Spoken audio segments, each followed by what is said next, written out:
Friends,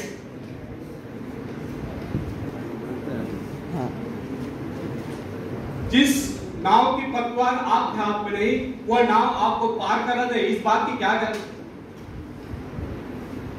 आपका जीवन तो उसके हाथ में है जिसके हाथ में नाव की पतवार है। वह चाहे तो आपको डुबो दे, चाहे पार करा दे।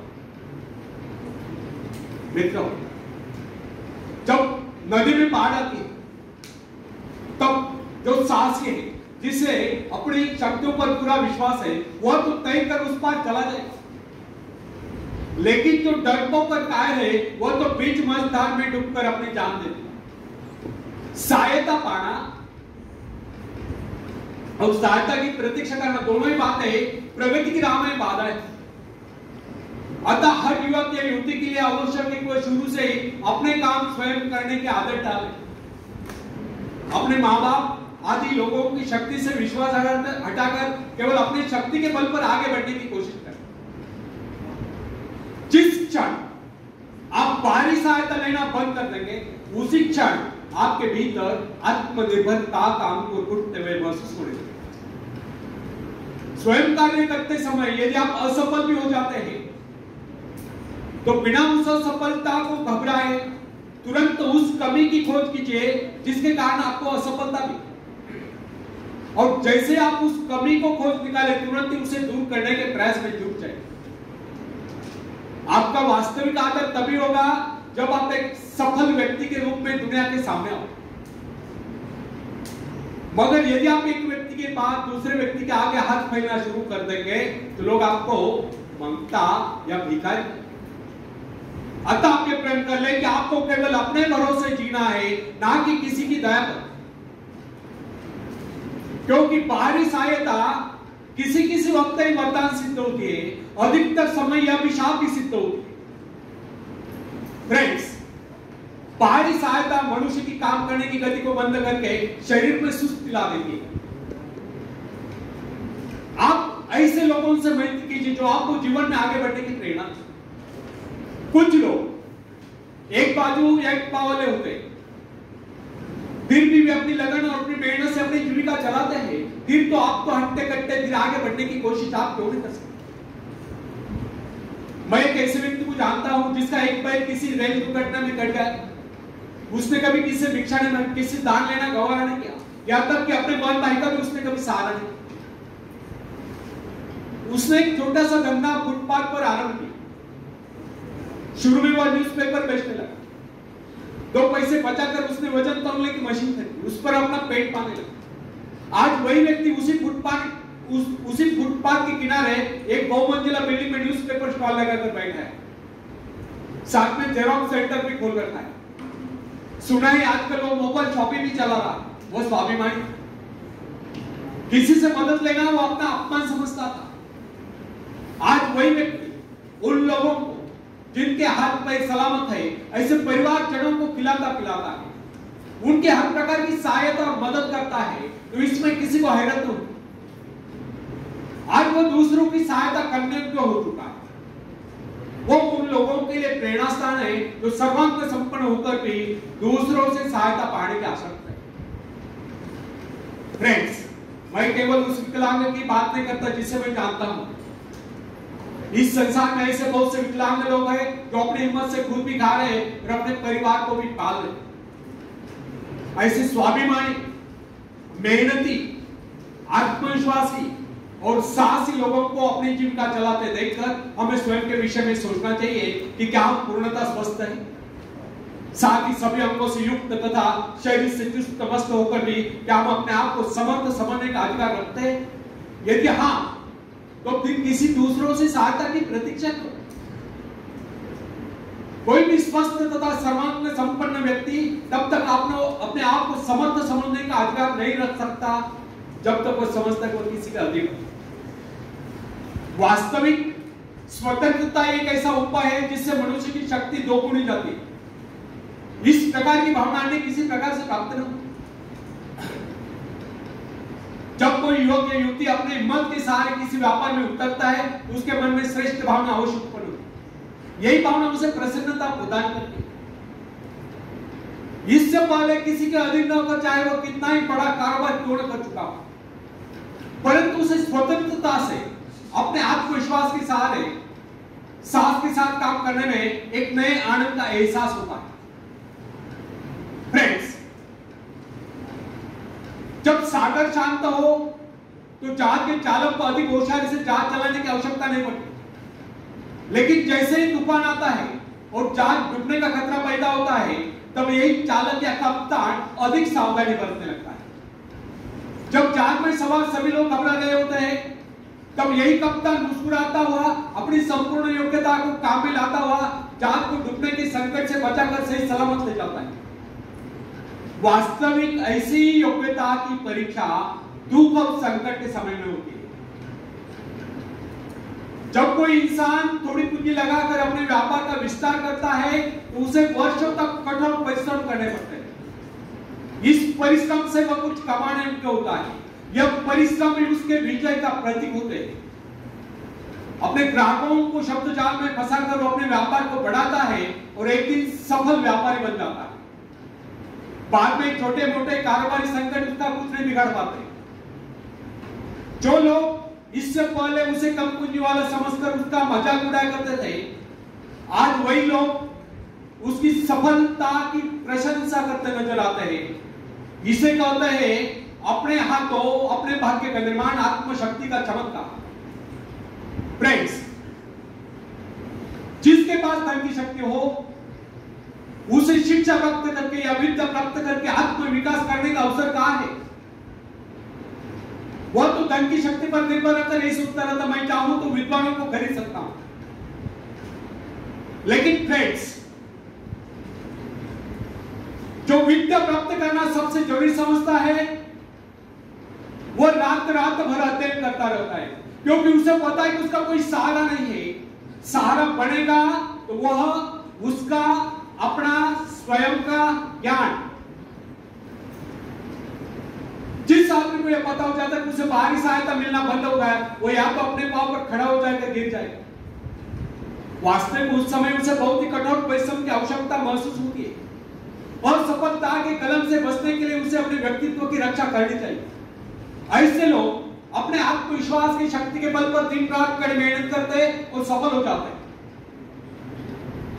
फ्रेंड्स, जब मनुष्य पर संकट की घड़ी आ जाती है, जब वह किसी भी तरह से अपनी जीविका चलाने में असमर्थ हो जाता है, तब कोई विरला होता है जो सफलता प्राप्ति के लिए खून पसीना एक कर देता है ताकि उसे असफलता का मुंह न देखना पड़े। संकट काल में तो मनुष्य की बुद्धि का पता चलता है। कई बार ऐसे अवसर पर ऐसी सफलता मिलती है जिसकी मनुष्य ने सपने में भी आशा नहीं की। वह स्वयं सोचने लगता है कि मुझे इतनी सफलता कैसे मिली। वास्तविक ऐसी शक्ति हर इंसान के भीतर छुपी होती है, परंतु वो उसे पहचान नहीं पाता। जैसे वो संकटों से गिर जाता है, वैसे यह शक्ति बाहर निकलकर उसकी सहायता करने आ जाती है। जो काम इससे पहले वो असंभव समझ रहा था, वही काम पूरे होने लगते। इसका कारण यह है, जब मनुष्य का जीवन चारों खतरों से गिर जाता है, तब उससे बाहर निकलने के लिए वह हाथ पैर मारना शुरू कर देता है और इस संघर्ष से उसकी बुद्धि तेज हो जाती है। उसमें प्राकृतिक नैसर्गिक शक्ति आ जाती है। फ्रेंड्स, अपनी जरूरतों की पूर्ति के लिए संघर्ष करना हम सभी का कर्तव्य है। संघर्ष से ही तो हमें सफलता मिलती है। जिनमें संघर्ष करने की इच्छा ही न हो, वह तो असभ्य और जंगली कल है। आवश्यकता तथा आवश्यक पदार्थों की दुर्लभता ही सदा से मानव जाति के विकास का कारण रही। हर सभ्यता और संस्कृति का आधार श्रम और संघर्ष है। जो अपना लक्ष्य पाने में खो गए वही कुछ दे सका।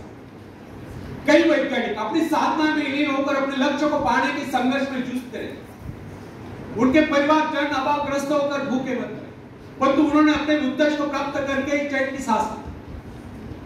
जब उन्हें सफलताएं प्राप्त हुई तो लोगों को उनके आविष्कार यानी शोध बहुत बड़े आश्चर्य से प्रतीत हुए। आवश्यकता ही आविष्कार की जड़ी है, शोध की जड़ी है। यह जरूरत का ही कमाल है जिसने मानव सभ्यता को कहां से कहां पहुंचा दिया। अश्म युग से संगणक तक जरूरत ही लक्ष्य का निर्धारण करती है। इसे पाने के लिए वैज्ञानिक तथा शोधकर्ता जी जान से जुट जाते हैं। मनुष्य की गुप्त शक्ति का पता उस समय चलता है जब कोई जरूरत आकर उसके सामने खड़ी होती है, उसकी पूर्ति के लिए वो संघर्ष करता है। मनुष्य की गुप्त शक्ति आपातकाल में प्रकट होती है।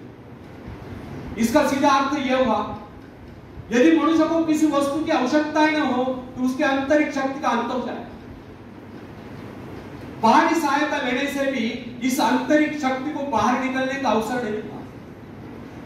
जो काम इस शक्ति द्वारा लिया जाने वाला था, वही काम हम दूसरों की सहायता लेकर झटपट कर डालते हैं और पंगु तथा शक्तिहीन बने रहते हैं।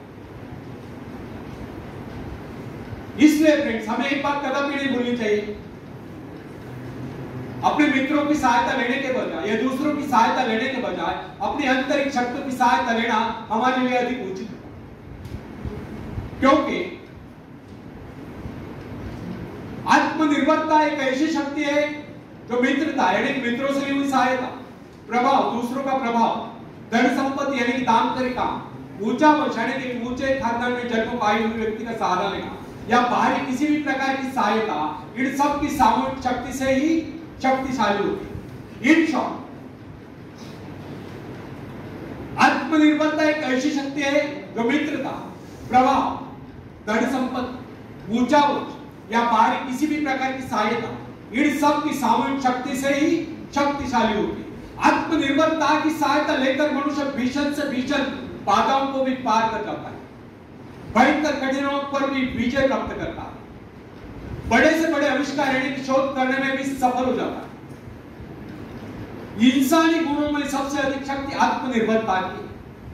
जो इंसान अपने सहारे जीता है, जो अपने बल पर चलता है, जो अपने लक्ष्य पर चट्टान के भांति डटा हुआ है, जो बाधाओं को सामने देखकर जरा विचलित नहीं हुआ, जिससे अपनी कार्य कुशलता और कर्म शक्ति पर पूरा विश्वास है, वही सफल होता है। सत्य, पवित्रता और सुंदरता पर प्यार करना मनुष्य का स्वभाव है। जो व्यक्ति मौलिक विचारों के बल पर जीता है, जिसके कुछ सिद्धांत है जिन पर वह आरूढ़ रहता है, जो अपने वसूलों पर दृढ़ता से कायम है, लोग उसे आश्चर्य से देखते हैं, उसके अनुयायी बनने का प्रयत्न करते हैं, क्योंकि लोगों के दृष्टि में वो महान। फ्रेंड्स, यदि आप भी महान बनना चाहते हो तो अपनी शक्तियों को पहचानो। ईश्वर ने जो शक्ति आपको प्रदान की है वो आपके भीतर छुपी हुई है, उसे जगा कर बाहर लाओ। यदि आप उसे जगाने में सफल होगे तो सफलताएं आपके कदमों तले होगी और आप कामयाबी के शिखर पर होंगे। आखिरी में हरिवंश राय बच्चन जी की कविता में पेश करता हूं, आप भी मुझे साथ दें।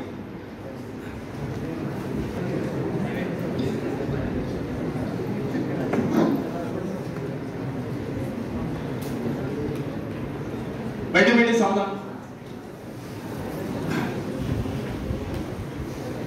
लहरों से डरकर नौका पार नहीं उठती, कोशिश करने वालों की कभी हार नहीं होती।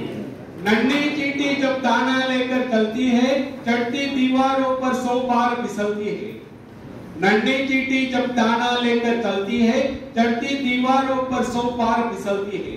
मन का विश्वास रगों में सांस भरता है, चढ़कर गिरना गिरकर चढ़ना न अखरता है। आखिर उसकी मेहनत बेकार नहीं होती, कोशिश करने वालों की कभी हार नहीं होती। आवाज कम। कोशिश करने वालों की कभी हार नहीं होती। डुबकियां सिंधु में गोताखोर लगाता है, डुबकियां सिंधु में गोताखोर लगाता है, जा जाकर खाली हाथ लौट कर आता है।